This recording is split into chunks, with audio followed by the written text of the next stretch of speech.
Hey friend, welcome to reasoning expert. Am Rahul. आज वही question solve करेंगे, linear sitting arrangement parallel row वाला जो हम कर रहे हैं अभी। तो क्वेश्चन में बोला हुआ है 12 people are sitting in two parallel row containing 6 people each. मतलब हर एक रो में कितने कितने आएंगे, 6 आएंगे। 1 2 3 4 5 6, 1 2 3 4 5 6, 1 2 3 4 5 6, 1 2 3 4 5 6।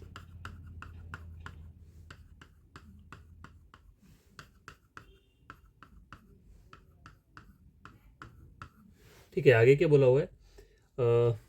P Q R S T जो है वो रो 1 में है। U are sitting all of them facing north. North वाले कौन है? देखो, P Q R S T और यू, ये कौन से हैं? नॉर्थ वाले हैं। और A B C D E F, A B C D E F ये साउथ वाले हो गए। ठीक है, आए बोला क्या हुआ इन्होंने? D sits third to the right of B, D sits third to the right of B, D sits third to the right of B, या फिर डी सिट्स। चलो आगे आगे देखते हैं डी और बी के रिगार्डिंग और कुछ दिया। The one who faces B sits second to right of T, the one who faces B sits second to the right of T. चलो आगे देखते हैं। The one two people sit between Q and U. ठीक है, one of the immediate neighbour of Q face the person sit third to the left of A, is the face the immediate neighbour of S, R sit second to the left of P, C and D are immediate neighbour of each other, इधर D and B sit extreme end of the row. देखो बोला है इधर D और B, या D हो सकता है या फिर बी हो सकता है। कहाँ बैठे हैं? एक्सट्रीम एंड पे बैठे हुए हैं, डी और बी में से। तो देखो डी और बी में से कोई एक क्या बैठा है? एक्सट्रीम एंड पे बैठा हुआ है। तो हम क्या करेंगे, हम दोनों जगह पॉसिबिलिटी ले लेंगे। कैसे लेंगे? देखो, D sits third to the right of B बोला है, D sits third to the right of B. तो डी में यहाँ ले लिया। ठीक है, D sits third to the right of B, ये हो गया। या D sits third to the right of B, तो इधर डी आ गया या फिर बी आ गया। ठीक है, इन दोनों में से कोई ना कोई क्या बोला हुआ है? एक्सट्रीम एंड पे रहेगा। आई के बोला हुआ है the one who faces B, the one who faces B sits second to the right of T. ठीक है, the one who faces B sits second to the right of T, ये भी हो गया। Two people sits between Q and U, इसे भी छोड़ देते हैं। One of the immediate neighbour of Q face the person who sits third to the left of ए।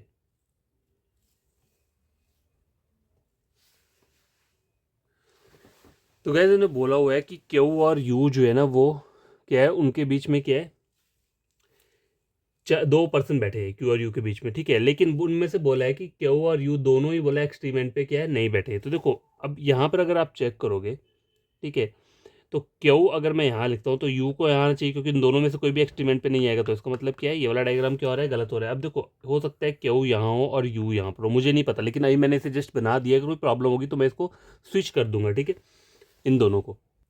अब गैस देखो, यहाँ पर एक लाइन बोली है, one of the immediate neighbour of Q, मतलब क्यू का इन दोनों में से कोई एक जो नेबर है, इमीडिएट नेबर ऑफ क्यू, आई क्या बोला हुआ है, फेसिस द पर्सन। किसको फेस करना है? उस बंदे को फेस कर रहा है जो कि ए के थर्ड लेफ्ट पे बैठा है। अब देखो, ए को मैं चाहे यहाँ बनाऊँ यहाँ बनाऊँ, अगर लेफ्ट देखेंगे तो इस साइड जाएगा, इस साइड जाएगा। इसका मतलब ये है कि क्यू यहाँ नहीं आ सकता है। ठीक है, क्यू जो आएगा वो यहीं आएगा और टी आएगा। तो one of the immediate neighbour of Q faces the person who sits third to the left of A. ठीक है, अगर ये वाले नेबर की बात की जाए तो ए यहाँ पर है तो 1 2 3 नहीं आ सकता। तो मतलब यहाँ पे अगर मैं इस वाले नेबर की बात करूँ तो यहाँ पे पॉसिबिलिटी बन सकती है, ए यहाँ लिखूंगा 1 2 3। ठीक है, देखो वन स्टेटमेंट पर लो क्या बोला हुआ है, one one of the immediate neighbour of Q, one of the immediate neighbour of Q faces the person who sits third to the left of A. 1 2 3 third to the left of A, यहाँ पे बन रही है diagram. ठीक है, यहाँ पे बन रहा है पॉसिबिलिटी। अब आगे पढ़ते हैं। आगे क्या बोला है, E does not face the immediate neighbour of S. अब गैस एक लाइन बोली है, R sits second to the left of P. अगर मैं पी यहाँ बनाता हूँ तो आर तो यहाँ नहीं आ सकता। अगर मैं पी को यहाँ बनाता हूँ तो R sits second to the left of P, तो आर जो आ जाएगा वो यहाँ पे आ जाएगा, पी क्यू आर, सॉरी यहाँ पे ये नहीं है, यहाँ पे यू आएगा। ठीक है, मैंने इसको टी लिख दिया है, यू है यहाँ पे। ठीक है, यू और क्यू। अब देखो, आर सिर्फ second to the left of P, ये भी हो गया। तो पी क्यू आर एस जो आएगा वो यहाँ पे आ जाएगा, और कोई पोजीशन नहीं है। ठीक है, अभी बोला है ई जो है एस के इमीडिएट नेबर को फेस नहीं करेगा, तो ई इन दोनों में से किसी एक जगह पे आएगा।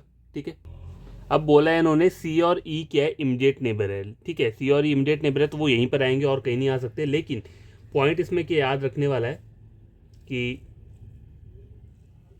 ई does not face the immediate neighbour of S, ठीक है, ई यहाँ नहीं आएगा, ठीक है, तो सी यहाँ पर आ जाएगा और A B C D E F जो है वो यहाँ पे आ जाएगा, ठीक है। तो ये फाइनल डायग्राम बन के आ चुका है। अब क्वेश्चंस को सॉल्व करते हैं। देखो क्या बोला है, if the person sitting in row 1 arrange according to English alphabetical, row 1 कौन सी है, देखो रो 1 जो थी वो ये थी PQRST वाली जो नॉर्थ को देख रहे हैं, ठीक है, और साउथ वाले कौन है, रो 2 वाले हैं। तो बोला है इनको कि अगर हम इन्हें अरेंज करते हैं according to English alphabetical order from right to left, ठीक है, राइट टू लेफ्ट जाना है, then how many person remain unchanged, ठीक है, राइट टू लेफ्ट मतलब देखो राइट ये है ना, राइट टू लेफ्ट जाओगे आप, ठीक है, तो PQRSTU, तो मतलब यहाँ पे कितने जो कि क्या रह रहे हैं, तो P अगर इंग्लिश अल्फाबेटिकल अकॉर्डिंग करना है ना, इसको हमें सेट करना है इस वाली रो को, कहाँ से, राइट टू लेफ्ट, मतलब राइट टू लेफ्ट। तो पहले मैं P लिख दूंगा, नहीं आ रहा है यहाँ पे, सेम नहीं आ रहा है। अब देखो क्यू के नीचे क्यू आ रहा है, एक RST और U, बाकी और कोई सेम नहीं आ रहा है, जस्ट एक क्यू जो है वो क्या आ रहा है, सेम आ रहा है। तो इसमें आंसर क्या रहेगा, 1 रहेगा, ऑप्शन नंबर ए, ठीक है। नंबर 2 क्वेश्चन है, who among the following sit extreme right hand in row 2, ठीक है, रो 2 के एक्सट्रीम राइट हैंड पे, देखो लेफ्ट हैंड क्या रहता है, ये एक्सट्रीम राइट हैंड क्या है, ये वाला, क्योंकि ये लोग साउथ को देख रहे हैं, तो साउथ में क्या होता है, लेफ्ट ये वाला बन जाता है और राइट ये हो जाता है, तो यहाँ पे ए रहेगा, ठीक है, ऑप्शन नंबर सी।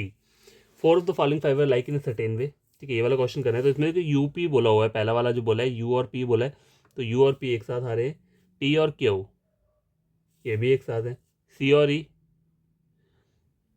जा कहाँ रहे हैं, राइट पे जा रहे हैं, देखो ये भी राइट पे जा रहा है, सी और ई भी राइट पे जा रहा है, डी और एफ भी राइट पे जा रहा है। आगे बोला है ए और एफ, ये सबसे अलग है, तो ऑप्शन नंबर ई ही क्या रहेगा इसमें, वो रहेगा odd. How many person to the left of B, ठीक है, बी के लेफ्ट में कोई भी नहीं है, ठीक है, नन आएगा, option number A. Last question क्या बोल रहा है, number of person to the left of F, number of person to the left of F, F के लेफ्ट में 1 2 3 4 पर्सन बोले, इस same as the number of person to the right of किसके, इसके सी के 1 2 3 4, ठीक है, तो सी रहेगा, ऑप्शन क्या रहेगा, सी।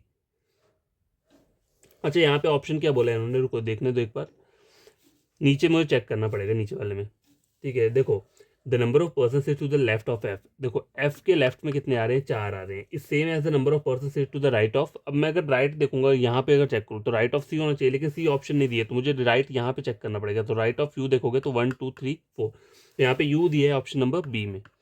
तो ये क्वेश्चन सॉल्व हो चुका है। आई होप आपको ये वाला क्वेश्चन बढ़िया लगा होगा, और कोई प्रॉब्लम होगी कमेंट बॉक्स में कमेंट कर देना, ठीक है।